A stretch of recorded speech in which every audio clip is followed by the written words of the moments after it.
Welcome, bienvenido. Today is vlog 46 and we're going to talk about lessons. And we're going to start from the beginning of the week. When I started the week, I needed to figure out how to make some money, so I decided I was going to start selling things online. Now, I have not started selling stuff on eBay yet. I have that planned for later on during the weekend.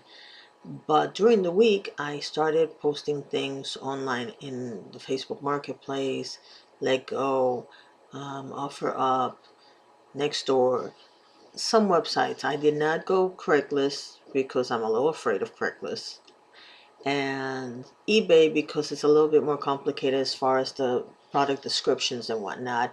And I want really good photography for those. That is why I'm waiting a little bit longer for that one. But I even went and pawned some stuff and got rid of some stuff, and I'm also going to give away some stuff because not everything I have here is going on sale.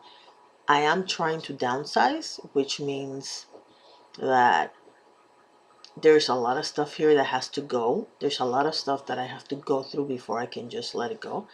And that has made the whole process a little bit more complicated. So lesson number one is patience. Patience, not only because I have to give myself a chance to go through all this stuff, patience because people want to get stuff as cheap as possible and you want to get as much money as possible. And sometimes those two don't match. I'm going to give you an example. If you are selling something for $500 and a person offers you $200, do you see that as lowballing or do you see that as a legitimate offer? I had an experience with somebody that contacted me via email, and it was funny because the first question the person asked me was, well, how much do you want for it? And I'm like, is this a trick question? Because I posted the price I wanted on the item. So I said, well, obviously I want to get as close as possible to the price I posted because that's how much I want. Um, Other things that are not necessarily logical to people when you're selling stuff online, for example, exercise equipment. Home exercise equipment is not the same as a professional gym's equipment.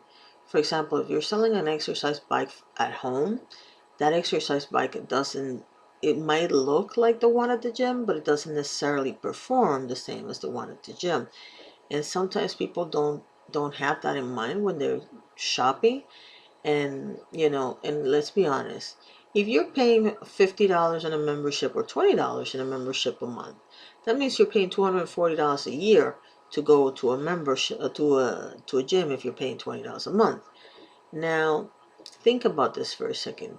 Do you think that a gym is going to spend $200 on a stationary bike for you using it at least once, even if it's just once a week that you go to the gym? That's 52 visits a year. 15 minutes, 52 visits. Now that bike has to take a lot more than that. A lot of abuse, a lot of different sizes, and people of different girths and whatnot. So the machine that you have at the gym has to have a certain level of sophistication that a machine at home doesn't have. And people sometimes don't understand that. Now, unfortunately, when we had that situation happen, my hubby was there with me, and he did not have the patience for that. And I just thought his reaction was really funny. But you do learn a lot about patience from having people check the stuff out and whatnot. And you love your stuff, and when people don't like your stuff, it's like you have to learn to separate yourself from your stuff, if that makes sense. So that has been an interesting challenge. Another thing that I've learned is that you have to have patience to sell stuff. You might have something that you think is a really good price, and if you stick to your guns and you don't sell to the first person that shows up, you can get some money for your things. If you don't have patience or you don't have the time to wait, then you're just going to settle for whatever people offer you. You might get a good price, you might not, but what I would tell you is if you are in a situation where you have to sell stuff, maybe that's not the time to sell stuff necessarily. Maybe find another source of income for the time being, because you do need patience to get whatever you're asking for in price wise. The second lesson that I learned is there's an old expression in Puerto Rico, and it says "hay que dar del ala para comer de la pechuga," and in English it would be you have to give a little wing to get a little thigh. Um, I might have the chicken sections wrong. The wing one is not wrong. The thigh one is the one that I'm not sure if that's what pechuga means in English. But anyway, the bottom line is, in order for you to get the big chunk of food, you need to give up a little bit of the little chunk of food. And that is something that, um, and you have to eat crow a lot of times too. That is something that has been a very big lesson this week in terms of how many times it has come up. There are certain things that I would not like to have to do for a living if I can avoid them. Um, I don't know. Working at a fast food restaurant comes to mind. That is something that I would never do. Not because I think there's anything wrong with it.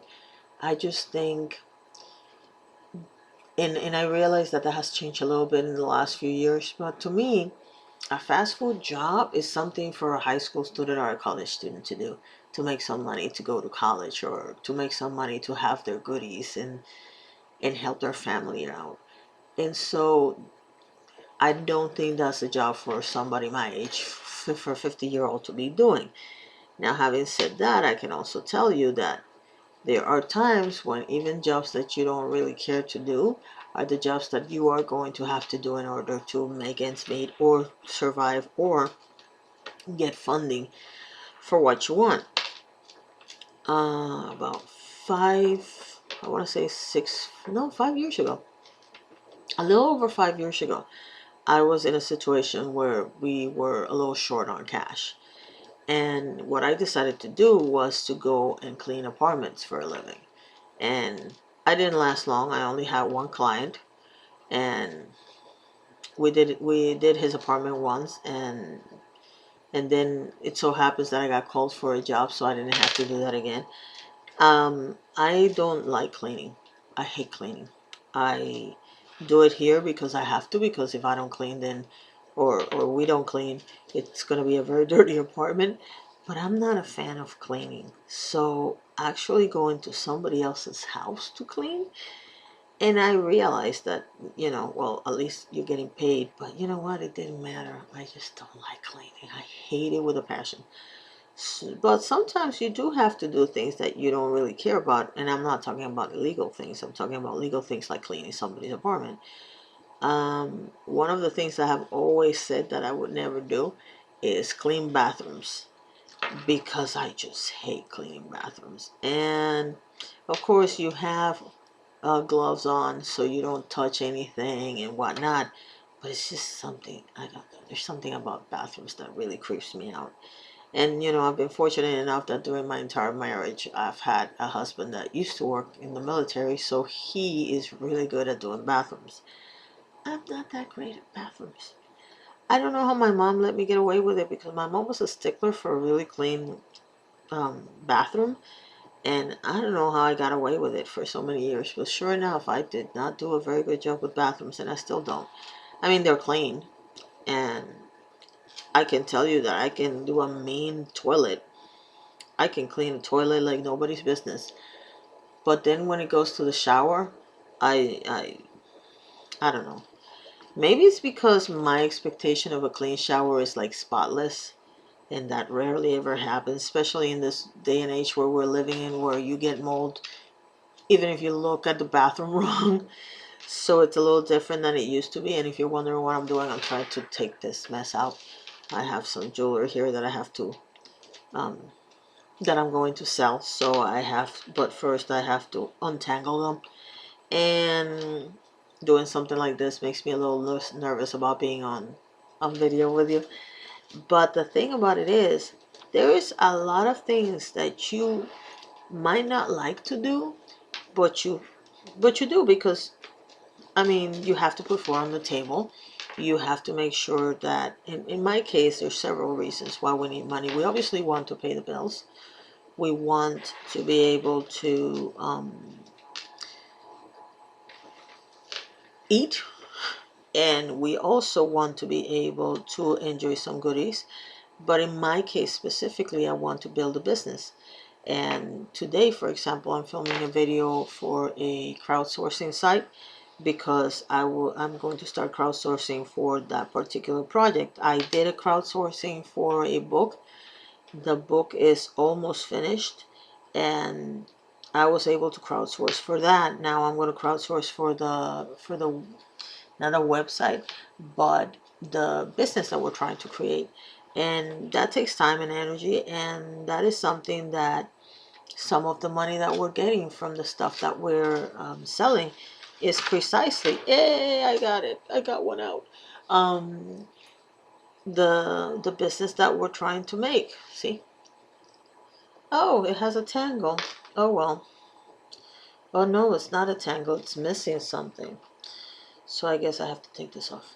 Um, some of the money that we're making is in order to be able to have the funding for that.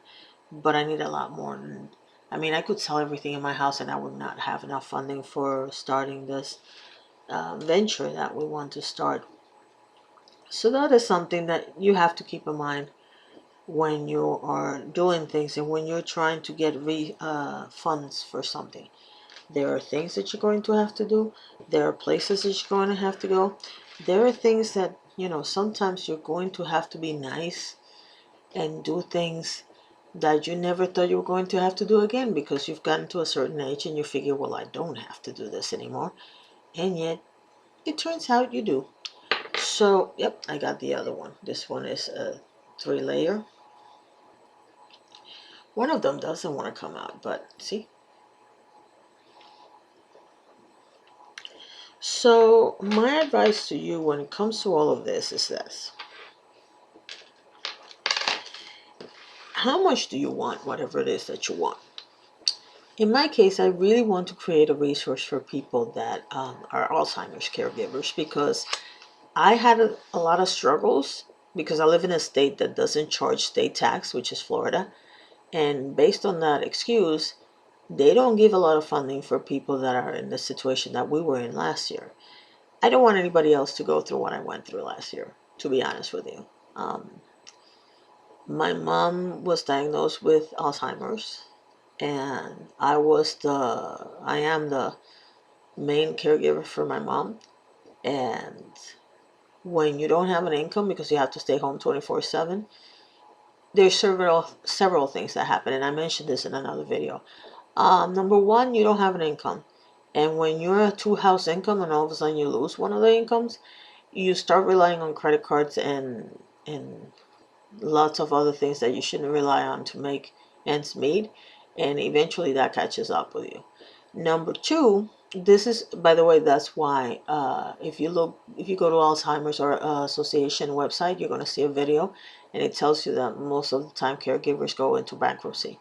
That's one of the reasons why, because we're trying to pay with, basically, rob Peter to pay Paul. You take the credit card so you can pay this month, and then the next month you're back to zero because you don't have an income. That's what that means. Number two, there's a lot of people that would like to work, but they cannot work an 8-hour shift at a company. So they have to work from home. But sometimes they're going to have to leave because their loved one is in the hospital or something like that. And I want to find companies that are a little bit that are more willing to work with people in my situation. Now, I know that in this day and age, it's a little hard to find companies with a soul, but I know they're out there, and I'm hoping I can find them and provide that assistance to people in my situation. Now, the main reason why I want to do that is because the statistics are baffling and scary. 1 in 3 people is going to develop Alzheimer's, which means if you're sitting in a group of 3 people or you live in a house with 3 people, one of those 3 people is probably going to develop Alzheimer's in the next 20 years. Do you have the ability to take care of that person when the time comes? The average middle class income or low class income house is not going to be able to survive that. And you're talking 1 in 3, which means 33% of the population. That's a scary number. And I want to be able to help those people so they can help themselves. Now, I realize most network companies are a good fit for those kinds of people because of the circumstances. But then you have a situation where, unless you know a lot of people, it really doesn't work. Because if you're not in an office, when you don't work outside the home, it's a little harder for you to do network marketing type opportunities because you don't have a customer base. And you can go online, but it's a little harder. And what I want is something that people can do from home, that they can build that up and work around the schedule of their loved one, etc. So that is what we're working towards. And in order to accomplish that, we need money.